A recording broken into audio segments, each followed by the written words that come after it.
चलिए देखिए, ये पूरा इम्पोर्टेंट ही क्वेश्चन है, ठीक है ना। आपको आज पूरे भारतीय संविधान पढ़ाने से पहले आपको कुछ जानकारी दे देते हैं ताकि बेसिक जानकारी आपको पता रहे, ठीक है ना। ये पूरा बेसिक जानकारी है, ठीक है ना, और ये इम्पोर्टेंट भी है पूरा। आपको अब पूरा याद हो जाएगा तो बहुत अच्छा है इस लेवल में, ठीक है ना। ठीक है, चलिए सबसे पहले हम जानेंगे कि भारत का संविधान कब बना। भारत का संविधान कब बना। इसे अंगीकृत मतलब होता है कि इसे कब मान्यता दिया गया, कब मान्यता दिया गया। जैसे कोई चीज बन के तैयार हो जाता है तो क्या उसे हम खा लेते हैं? नहीं, उसको पूरा कम्प्लीटली करते तब ना। चाहे कोई चीज भी है बन गया, जैसे ईंटा देखे, ईंटा पाते हुए अपना यहाँ तो बहुत भट्टा है, आप लोग देखे होंगे। ईंटा देखते हो, पहले माटी का अथी करता है उसमें रख के, और उसको पहले ईंटा बनाता है ना, उसके बाद पकाता है, पूरा पक्का होता है तो उसको निकाल के तब बेचता है, तब हम लोग अपना दीवार में जोड़ते हैं। बस सही है ना, घर बनाने में उसका प्रयोग करते हैं। तो उसी प्रकार हमारा जो संविधान है वो बन के तैयार हो गया 26 नवंबर 1949 को। 1949 देखिए 26 नवंबर 1949 को ये बन के तैयार हो गया। लेकिन इससे भारत मान्यता जो अंगीकृत है वो दिया गया 26 जनवरी 1949, लेकिन लागू नहीं किया गया। लागू न करने के इसके रीजन थे। लागू न करने का सबसे पहला कारण था लाहौर अधिवेशन। लाहौर अधिवेशन जो हुआ था, पूर्ण स्वराज की मांग की गई थी पंडित जवाहरलाल नेहरू के द्वारा। पंडित जवाहरलाल नेहरू ने उस समय 1929 में ही बोले थे कि हमें पूर्ण स्वराज चाहिए, पूर्ण स्वराज। और 1930 में उन्होंने लाहौर अधिवेशन किया। इसे 29 में हुआ था, लेकिन 30 में झंडा फहराया था 26 जनवरी को 1930 को। 26 जनवरी 1930 को, 26 जनवरी 1930 को जो झंडा फहराया था, उसी को लेके जो भारत का संविधान है उसे लागू नहीं किया गया।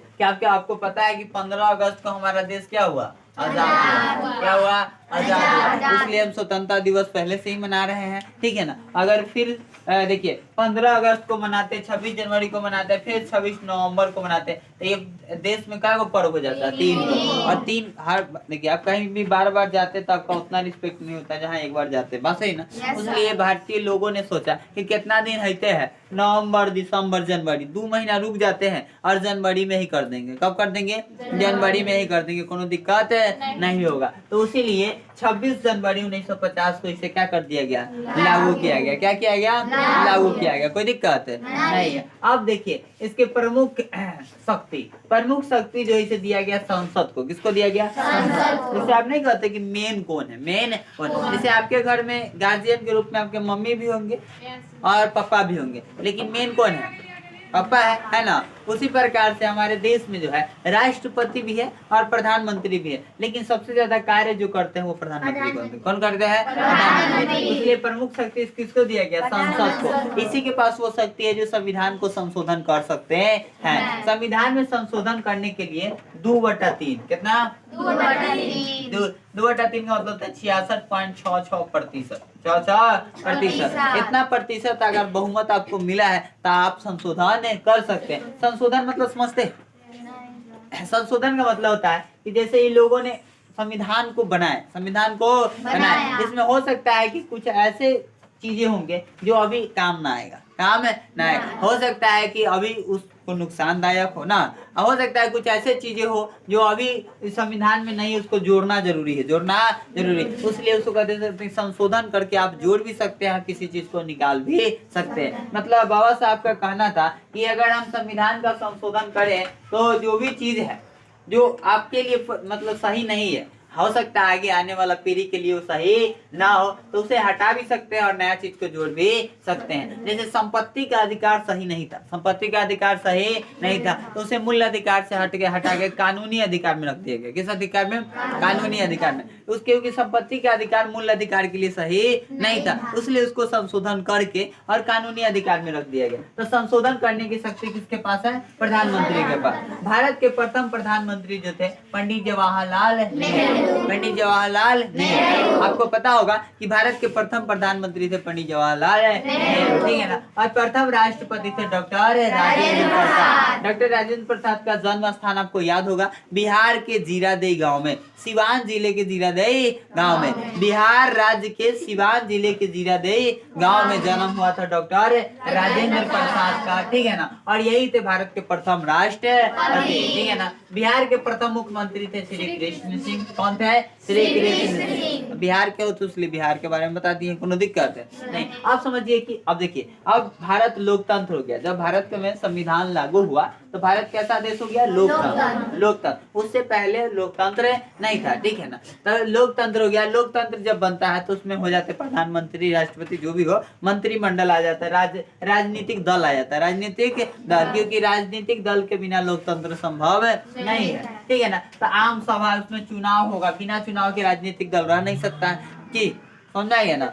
लोकतंत्र का अर्थ होता है जनता का सरकार। और जनता कैसे अपनी सरकार बनाएगी? तो चुनाव के द्वारा, वोट के द्वारा। किसके द्वारा? वोट के द्वारा। जो अभी तुरंत चुनाव हुआ है ना हमारे यहाँ 6 तारीख को ना, 6 तारीख को चुनाव हुआ है, तो वही आम सभा चुनाव सबसे पहले कब हुआ था? सबसे पहले कब हुआ था?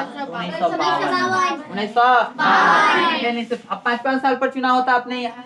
फिर 5 2 दीजिए, कितना हो जाएगा? 1957। फिर 5 2 दीजिए, 62, 62, 65, 67, 5, 72, ऐसे ही चुनाव होते जाता है, समझाइए ना। तो सबसे पहला जो चुनाव हुआ था कब हुआ था? 1952 में। और चुनाव से पहले एक योजना लागू किया गया। योजना क्यों बनाया गया? जैसे कोई भी चीज विकास के लिए योजना बनाता है, जैसे हम लोग अपने कोचिंग के विकास, डिजिटल बोर्ड लाने के लिए भी योजना बना रहे हैं ना। उसी प्रकार हर चीज देश के विकास के लिए क्या बनाई जाती है? योजना। क्या बनाई जाती है? योजना। यही योजना बनाया गया था, अपन उसी को कहते हैं 5 वर्ष के लिए। कितने वर्ष के लिए? 5 वर्ष के लिए एक योजना बनाया गया, जिसे कहते हैं पंचवर्षीय योजना। नहीं लिखा हुआ पंच?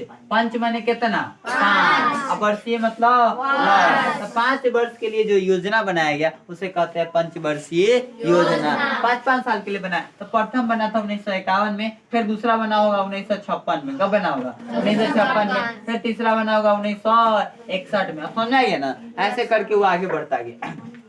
उसके बाद हम देखेंगे कि भारत में जब प्रधानमंत्री, राष्ट्रपति नहीं थे, तो उससे पहले भारत को चला कौन रहा था? तो उस समय चला रहे थे गवर्नर जनरल। कौन चला रहे थे? Governor general. तब आपको पता होना चाहिए कि भारत के प्रथम गवर्नर जनरल कौन थे? तो लुई माउंटबेटन।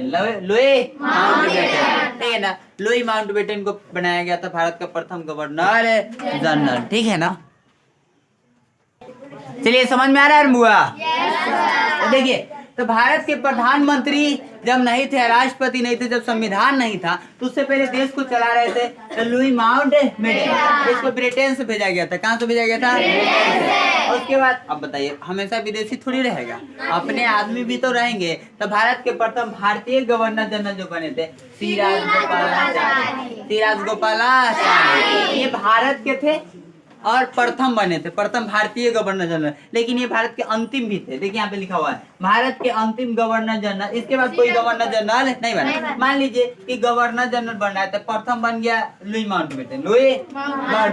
अब दूसरा बन गया ये सिराज गोपालाचारी। तो ये तो भारतीय है, भारतीय है ना। लेकिन इसके बाद कोई बना ही नहीं। जब नहीं बना तो ये अंतिम है, यही अंतिम है। अब समझ में आ गया ना। तो भारत के अंतिम भारतीय अंतिम गवर्नर जनरल कौन थे? सिराज गोपालाचारी। भारत के प्रथम गवर्नर जनरल लुई माउंटबेटन। अब भारत के प्रथम भारतीय गवर्नर जनरल बोले। यहाँ तो कोई दिक्कत नहीं। अब आपसे पूछेगा कि भारतीय संविधान को लिखने का कार्य सबसे महत्व, देखिए सभी ने, बहुत सारे लोगों ने मिलकर किया, लेकिन उसमें एक महत्वपूर्ण हो जाता है। जैसे आपको बताए थे ना, टीचर डे हुआ अभी थोड़ा दिन पहले, हुआ ना टीचर डे, हुआ ना। उसमें आप लोगों का योगदान ज्यादा था। जो खर्चा हुआ उसमें हम थोड़ा ही खर्चा किए, आप लोग ज्यादा खर्चा किए। लेकिन नाम किसका हुआ?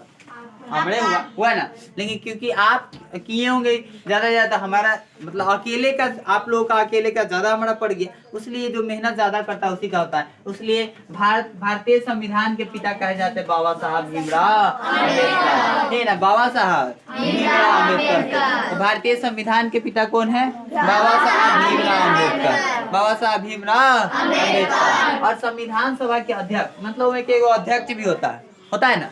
जैसे देखिएगा, कोई भी कंपनी का मालिक दूसरा होता है और मैनेजर दूसरा होता है कि नहीं होता है? उसी प्रकार के भारतीय जब संविधान बन रहा था, इसके पिता कहे जाते हैं बाबा साहब भीमराव अम्बेडकर को। लेकिन संविधान सभा के अध्यक्ष है डॉक्टर राजेंद्र प्रसाद। प्रारूप समिति के अध्यक्ष है बाबा साहब भीमराव अम्बेडकर। अब भारत में देखिएगा, राज्यों की संख्या 28 है। कितने राज्य है? 28 राज्य है। और केंद्र शासित प्रदेश 8 है। कितने हैं? 8। केंद्र शासित प्रदेश कितना है? अब कोई पर आए थे, रियासत कितना था?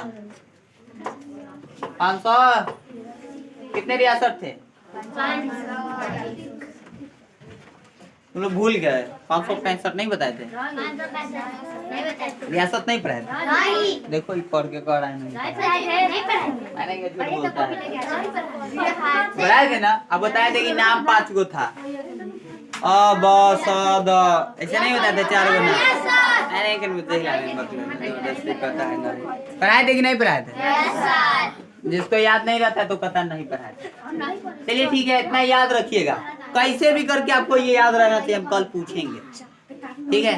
कल भी जीके पढ़ाना है, तो कल हम चालू करते हैं अनुच्छेद। क्या चालू करते हैं? अब भारतीय संविधान, अब पता है आपको कि 22 भाग है, लेसन जो है 22 है। कितना है?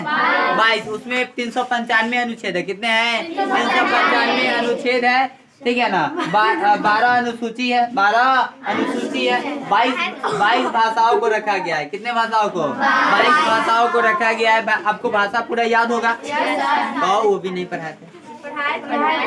भाषा याद है ना? तो आपको कल से अनुच्छेद स्टार्ट करें 1 और भाग 1 और 2 खत्म करने का सोचेंगे, ठीक है? ठीक है, तो आज के लिए रहने देते हैं।